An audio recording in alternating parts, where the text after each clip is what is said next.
Сәлеметсіздер ме, құрметті әріптестер. Менің бүгінгі сіздерге ұсынып отырған мұра жоба идеямды ұсынғалы отырмын. Бұл идеямда менің негізгі ағаштан сүйектен жасалған бұйымдар. Мұның негізгі мақсатымыз ұлттық нақышымызды негізі насихаттау. Күтілетін нәтижеміз осы ұлттық нақышты өндірген заттарды оқушыларға толық жеткізе білу.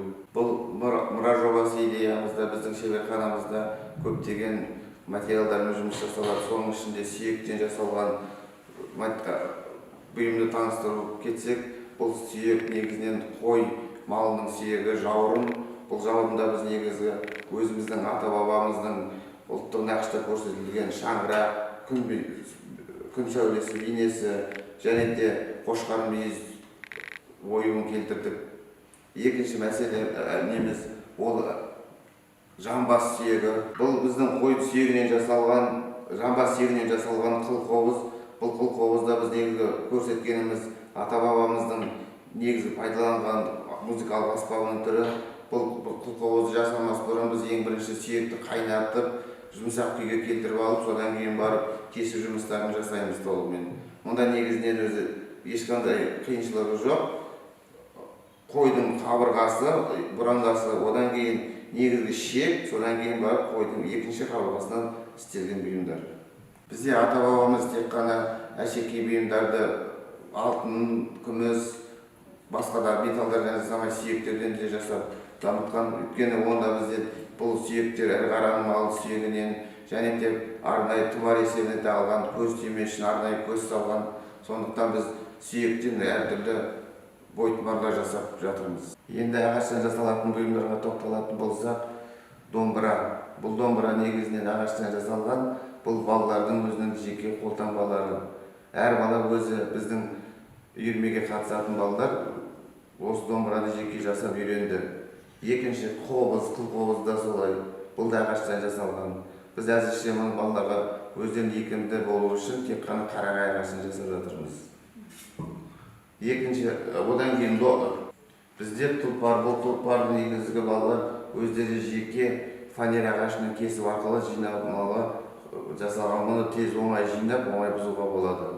Құрметті әріптестер, бұл мұра жобасы аясында менің оқушыларым өздерінің қызығушылық, зерттеушілік қабілеттерін дамытып жатыр. Мен оған өте қуаныштымын. Назарларыңызға рахмет. Бұл композиция мұра жобасының аясында жасалған композиция болып саналады.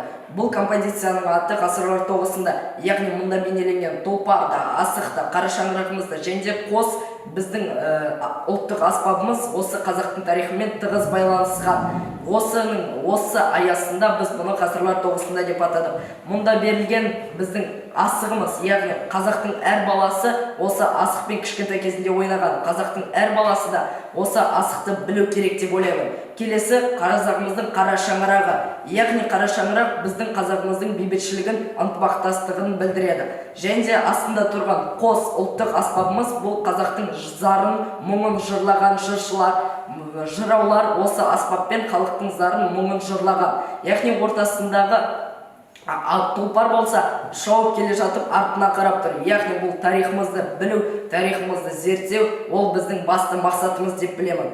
Бұл жобаны жасау барысында менің ұстазым Сәрсен ағаймен идеясы осы менің ұстазым Сәрсен ағайдікі, яғни осы идеяны жалғастыру менің мақсатымда болды. Және де бұл мақсатты мен орындадым деп ойлаймын.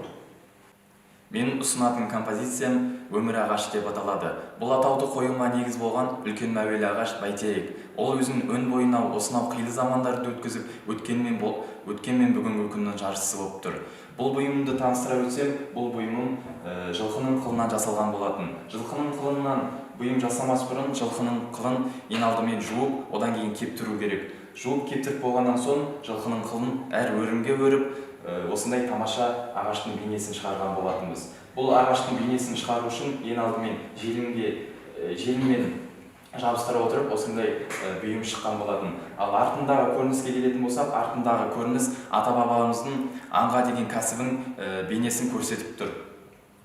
Ерте замандары аталарымыз қылды қамшы тандыр пештеріне қолданса, қазіргі уақытта қыл кәдеге аспай жарамсыз дүние болып бара жатыр. Осы бұйымды жасап отырып мен қылға екінші өмір сыйлағандай болдым деп ойлаймын.